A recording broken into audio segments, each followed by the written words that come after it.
¿Es una problemática real en la Argentina el de las denuncias falsas? Bueno, eso está poniendo en mesa de discusión un proyecto de una senadora en el Congreso de la Nación. Justamente plantea que hay que endurecer las penas a quienes realicen denuncias falsas, sobre todo enfocado desde la mirada de esta senadora en los casos de violencia de género. Ahora, ¿los datos oficiales confirman esta problemática o hay una narrativa de esta ola de falsas denuncias que no están así? Bueno, para charlar de estos temas y para repasar los datos oficiales y concretos de los ministerios públicos de la acusación de todas las provincias, la tenemos a Vicky Rodríguez, nuestra periodista especializada en género, bueno, que hizo una discriminación justamente de los números para tener precisión sobre cuál es el panorama, el mapa real en la Argentina.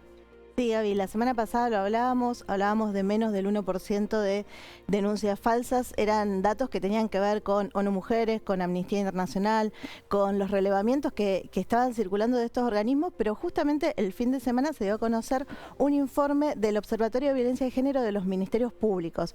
Esto que es un organismo que nuclea a todos los ministerios públicos fiscales del país y que se tomó el trabajo de hacer el relevamiento 2023, 2024 y 2025 para ver efectivamente cuántas denuncias falsas había en el sistema. Son los 3 últimos años.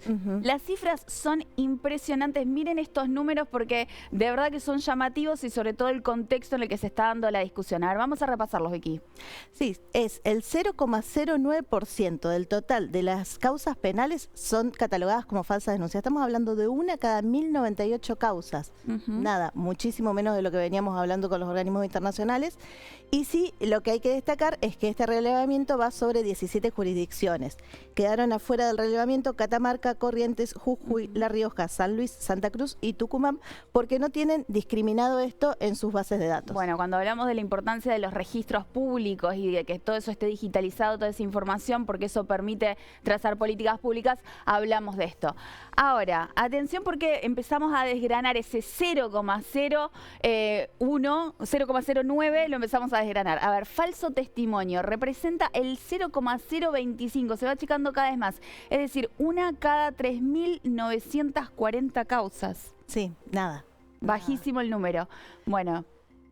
Y después también tenemos otro dato que es esto, bueno, de las falsas denuncias, ¿a qué corresponden? Porque falsas denuncias también lo decíamos, no son solo de violencia de género, no son solo de violencia intrafamiliar ni de abuso, tienen que ver con todas las causas. De hecho, el 86% corresponde a cuestiones patrimoniales, cuestiones vecinales y laborales. Estamos hablando de gente que, qué sé yo, cuestiones típicas son me robaron tal cosa y no me la robaron para hacer una demanda al seguro y demás. Solo el 8% de las denuncias falsas tienen que ver con violencia intrafamiliar. Y lo que no discrimina el informe es si esas denuncias están hechas por varones o por mujeres, porque bueno, pasa de las dos cosas, ¿no? Claro.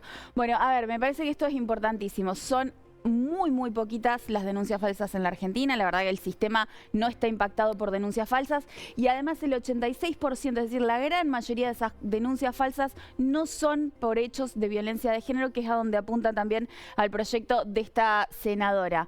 Y me parece que hay un dato importante también en este registro nacional que se hace, 17 jurisdicciones, hay uno que salta, que considera todas las denuncias iniciales como denuncias falsas, con lo cual, incluso con lo bajo que son estos porcentajes, aún así aumenta el porcentaje, tira para arriba el número.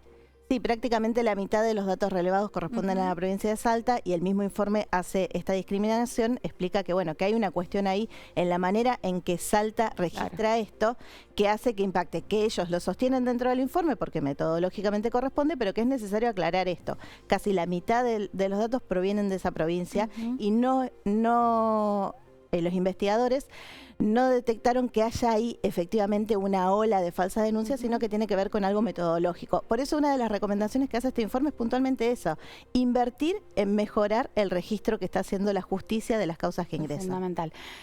Vicky, a ver, hay otro problema grande además que se desprende de esto, que es el subregistro, es decir, la falta de registro o la falta de denuncias de hechos reales de violencia de género. Y esto tiene que ver, y lo venimos contando siempre en la columna, lo difícil que es para las víctimas de violencia de género poder avanzar con la denuncia, lograr que desde la primera instancia, desde la instancia de la policía, por ejemplo, le crean, que se animen. Pasan a veces muchos años por lo traumático que es la situación. Hay una revictimización también, además, en esas causas, que suele ser muy profunda y que demora justamente que las víctimas puedan exponer lo que les sucedió. Bueno, es muy traumático, es muy difícil, y ese número impacta de lleno directamente cuando se piensa en que se podría pensar que lo que está contando es una denuncia falsa y eso tendría mayores penas.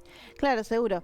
Sobre este tema también quisimos tener una entrevista en el Ministerio Público de la Acusación acá de Santa Fe con personal que ha participado de este observatorio. Todavía nos dijeron que por ahora no van a hablar. Que no van a Carla dar Serliani a cargo. Sí, tal cual. Ella es, bueno, una de las representantes justo acá de Santa Fe. Por el momento no va a hablar sobre este tema, pero nos pareció interesante hablar de esto puntualmente. Y el informe lo marca claramente. Las denuncias por violencia de género, por abuso, por situaciones de violencia intrafamiliar están subrepresentadas en la justicia. El informe habla de que cualquier avance sobre penar aún más, porque también esto hay que decirlo, ya está penado. El falso testimonio, la falsa denuncia, existe en el Código Penal. Incrementar las penas vinculadas a eso tiene un efecto contraproducente en los hechos reales que están pasando. Lo venimos diciendo, 1 de cada 3 mujeres sufre o sufrió violencia de género en la Argentina.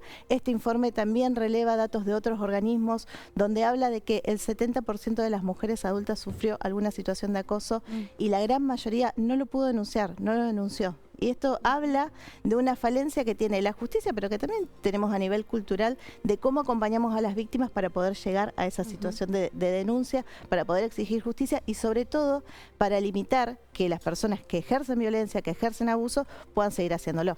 Y se sientan impunes al hacerlos, tal cual. Bueno, para cerrar esta información, por supuesto lo recomendamos siempre. Si sufren alguna situación de violencia de género, pueden llamar a la línea 144 o dirigirse, por ejemplo, a cualquier ámbito del Ministerio Público de la Acusación aquí en la provincia de Santa Fe, que ahí los tienen que atender. Bueno, la policía tienen que buscar todos los lugares, las instituciones primarias para poder hacer la denuncia. Anímense, es la manera de avanzar y de que estas causas lleguen a investigación. Gaby, te sumo un dato más antes de cerrar, que este relevamiento, como decíamos, 2023, 2024, 2025, año a año hay un incremento en la cantidad de denuncias falsas que se registran en los sistemas. Bien. Ahora, ese incremento siempre queda dentro del 0,09%. ¿Y por qué aclaro esto? Porque cuando subimos esta nota a la web de RTS y a las redes, aparecieron muchos comentarios cuestionando los datos, cuestionando la veracidad, pero sobre todo diciendo que esto está creciendo y efectivamente lo que demuestra es que no está creciendo. No solo no es un fenómeno masivo, sino que no está creciendo la cantidad de falsas denuncias en el sistema. Importantísima la aclaración. Muy bien, sobre todo porque hay un ida y vuelta ahí con la gente que mira RTS y que sigue las redes, así que les contestamos también con todos los detalles y toda la información. Nosotros ahora vamos a una breve pausa y ya volvemos.